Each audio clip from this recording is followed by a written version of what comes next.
Bonjour. Concernant l'Italie. Alors aujourd'hui, nous allons présenter notre analyse des projets de budget. Et ce sera la première discussion de ces projets de budget devant l'Eurogroupe. Comme vous le savez, pour la première fois, depuis que cette procédure existe, la Commission a été amenée à rendre un avis négatif et à demander à l'Italie de soumettre un nouveau projet de budget d'ici au 13 novembre.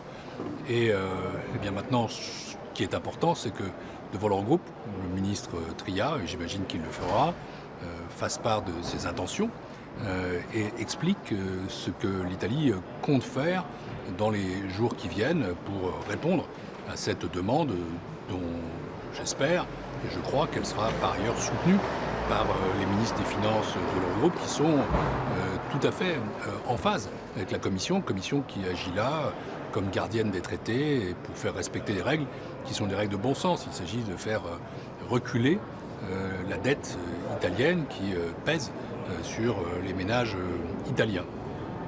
Voilà ce que j'attends de cette réunion d'aujourd'hui. C'est une réunion, la première réunion de présentation devant les ministres des Finances et d'échange autour des avant-projets de budget. Il n'y a pas que l'Italie, mais j'imagine que nous parlerons beaucoup de ce cas. En tout cas, soyez sûrs que la Commission européenne et moi-même, nous agirons dans les jours et semaines qui viennent avec un état d'esprit continu qui est celui du dialogue. Dialogue, dialogue, dialogue. C'est mon mot d'ordre parce que j'ai toujours dit que l'Italie avait sa place centrale au cœur de la zone euro, parce que je n'envisage pas la zone euro sans que l'Italie soit pleinement engagée dans celle-ci. Et je ne vois pas non plus, d'ailleurs, l'Italie connaître l'avenir qu'elle mérite et le peuple italien l'avenir qu'il souhaite, sans que la présence de l'Italie dans l'euro soit affirmée avec force. Mais est-ce que la Commission ne devrait pas être plus sévère avec l'Italie? Toujours, la Commission donne plus de temps à l'Italie depuis des années. Maintenant, est-ce que vous ne devrez pas être plus sévère? Pour moi, pardonnez-moi, mais cette idée que la Commission devrait être plus sévère, je ne vois pas au nom de quoi, en se fondant sur quelles règles. Je sais qu'il peut arriver qu'on donne ce type de slogan en pâture, mais la vérité, c'est que nous agissons à partir de règles. Et ces règles sont extrêmement précises.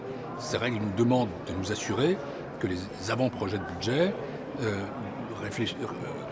obéissent à un critère, qui est le critère de la dette, et s'assurent que les déficits structurels soient améliorés dans des conditions qui sont prévues par nos textes. Et dans le cas d'espèce, s'agissant de l'Italie, pour la première fois encore une fois, comment aurions pu nous être plus sévères? Nous avons constaté qu'il y avait un écart majeur en termes de déficit structurel.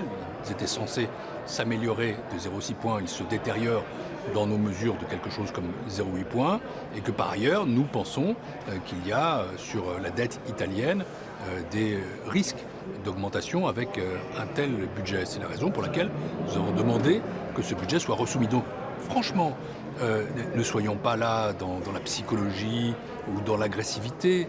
La Commission fait respecter des règles, ce sont des règles de bon sens, ce sont des règles qui, encore une fois, sont favorables au peuple italien parce qu'elles veulent alléger le fardeau de la dette qui pèse sur lui.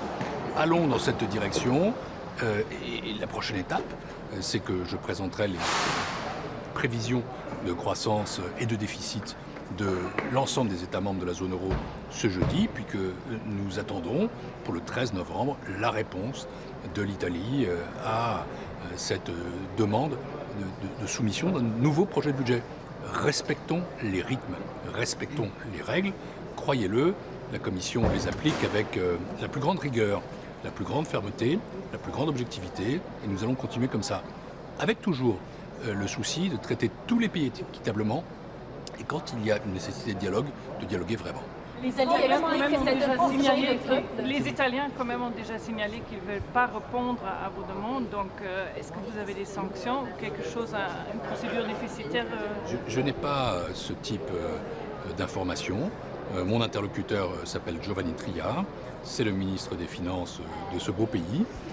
Et je suis persuadé que pour ma part, il a compris qu'il fallait que l'Italie reste dans les règles, dans le cadre des règles, agisse dans le cadre de ces règles, et donc qu'il souhaite qu'il y ait, mais c'est à lui de le dire, un nouveau projet de budget soumis à la Commission européenne, ou en tout cas qu'il y ait une réponse. Je n'imagine pas que ce dialogue s'interrompt. Ce dialogue doit se poursuivre. Il doit rester un dialogue amical un dialogue constructif, un dialogue dans nos règles. Donc j'attends le 13 novembre. Je ne veux pas, moi, sauter aux conclusions. Je respecte les règles. Je suis là pour les faire respecter par les autres. Je veux les respecter moi-même. Et ça suppose aussi qu'on soit dans le respect des rythmes. Et le rythme est très clair, il est fixé par les textes. Le 13 novembre, ça fera donc plusieurs semaines, depuis le 23 octobre, 3 semaines, nous attendons qu'il y ait une réponse à notre demande de soumission d'un nouveau budget. Et je n'ai pas de raison à ce stade, ni d'imaginer que nous aurons une réponse, ni de soupçonner que nous n'en aurons pas. Ou plutôt, je me corrige immédiatement, j'espère et je crois que nous aurons une réponse. L'Italie continue à parler d'un budget du peuple. Est-ce que c'est une provocation et un mensonge? C'est un message politique. Je respecte la politique, je suis moi-même un homme politique, mais je pense qu'il y a 2 erreurs à ne pas commettre. La première, c'est d'opposer un budget du peuple, celui qui est proposé par des responsables élus, à je ne sais quelle commission qui serait une bureaucratie non élue. La commission a sa légitimité démocratique. Nous sommes investis et contrôlés par le Parlement européen et nous agissons en fonction de traités qui ont été adoptés par le Conseil à l'unanimité, y compris par l'Italie. Nous sommes là pour nous assurer que le règlement de copropriété de la zone euro fonctionne. Donc ne faisons pas cette opposition, elle est sommaire et je la crois totalement fausse. Et puis la deuxième chose, c'est que non, je ne crois pas que ce budget soit bon pour le peuple italien. Parce que si le résultat est d'augmenter la dette publique et donc le remboursement de la dette, 65 milliards d'euros par an, 1000 euros par Italien, à la fin, c'est toujours les plus pauvres qui payent. Donc non, je n'ai pas le sentiment qu'un budget qui augmente la dette soit un budget bon pour le peuple. Bref, nous parlons entre institutions démocratiques, même si les fonctionnements sont différents, et nous parlons aussi avec le même souci, qui est que le peuple italien soit gagnant.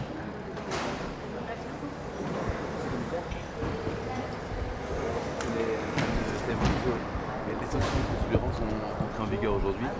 Pouvez-vous nous dire quel est le rôle de l'instrument qui est en train d'être préparé par la France? Je ne suis pas le porte-parole du gouvernement français.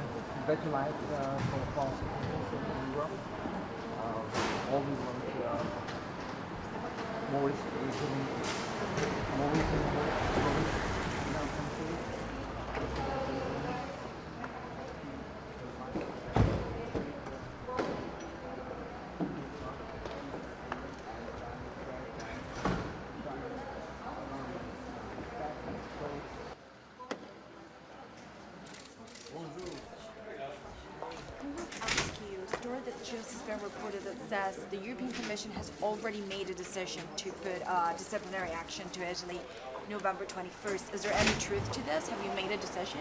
Absolutely not. We are there to be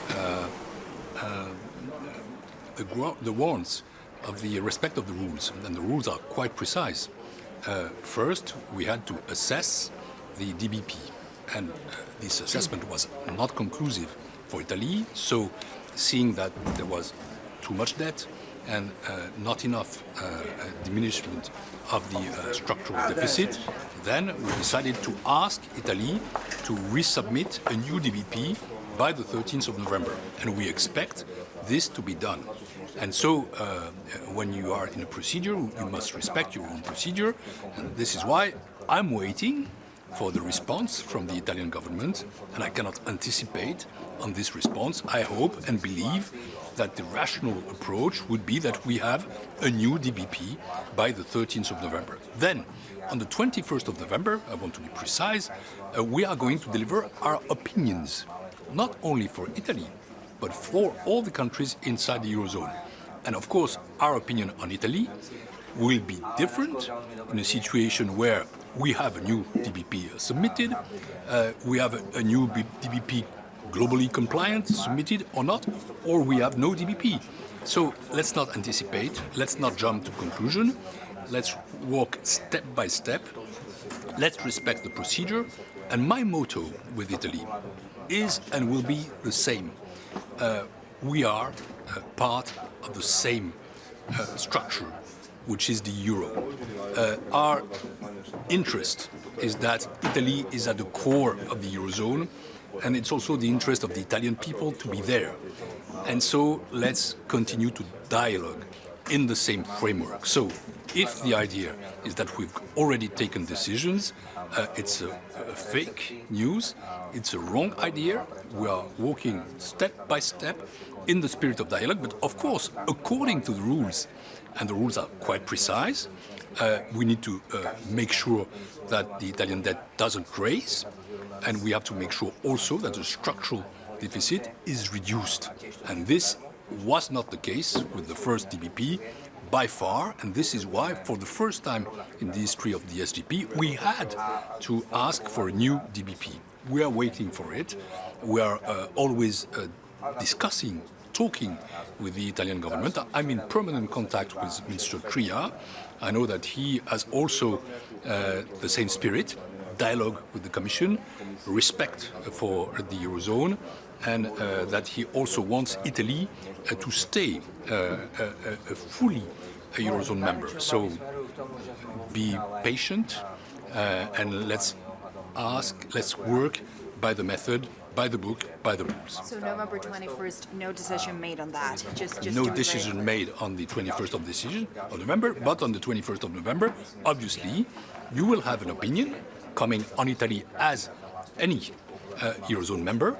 And this opinion, I repeat, won't be the same whether the answer from the Italian government is correct or not, or if there is a change or not, if the result is globally compliant or not. Of course, we won't have the same opinion. And if we don't have any answer, then the opinion will be very different. Exactly. And obviously there are two sides to the story. The Italian government will say, at least publicly, we're not going to change anything. We need a fiscal boost. The Commission says you need to abide by the rules, but there's got to be a middle way. So I'm just wondering, would you be open to allow for a little bit more spending if it's backed to reforms and infrastructure spending, if it's conditional? I think there is something which is not well understood. The Commission is not acting on its own behalf. The Commission is a very special institution which role is to make sure that the rules are implemented. And we are acting under the control of the finance ministers. I don't know what they told you, but they are all watching what we are doing, and they are asking us to play fully our role and to be quite firm, but also very objective on the respect of the rules. So it's not the Commission versus Italy. It makes no sense. The Commission is there to make sure that the rules of the Eurozone are respected, because when one member does not respect the rules, it has an impact on the others. And we are there to act for the general interest of the Eurozone as such. That's the first wrong idea. And then the second wrong idea is that we can make a kind of deal. No, we're not in a discussion, we're not in a negotiation. The rules are the rules, and they have to be respected, interpreted.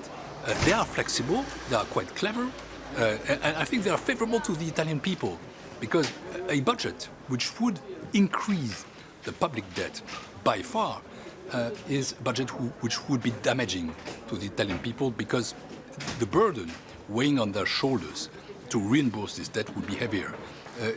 There are two figures. The public debt of Italy, to the reimbursement, the service of debt, is 65 billion euros a year. That makes 1,000 euro per Italian citizen. And so you cannot say that when you raise the debt, it's good for the people. And usually, those who pay the more for that are the poorest, or the weakest, or the more vulnerable. So, in a way, I agree with those who say that we need to have a budget for the people, but the budget for the people is not a budget with a higher debt. And can we ask you really quickly on Iran sanctions? It's not today on the agenda. Italy is saying that the debt will go down with this budget. So how do you reply to this statement from the Italian Well, government? I give you an appointment. It's Thursday morning, 11 o'clock, not far away from here, in the press room of the Commission. I will deliver the forecast for all the Eurozone countries. I don't know the results, so let's see there where is the real dynamic. But, well, my take is that it's not necessarily, I will be diplomatic, by increasing public expenditure that you create more growth and that you reduce debt.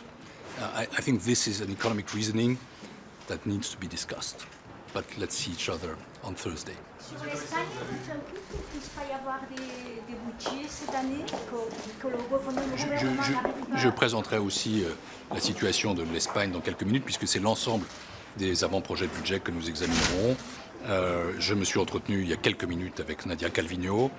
Je sais que son souci est que l'Espagne puisse avoir un nouveau budget et que ce nouveau budget soit un budget crédible et qu'il affiche une réduction claire du déficit structurel. Nous sommes dans un processus de dialogue positif avec les autorités espagnoles.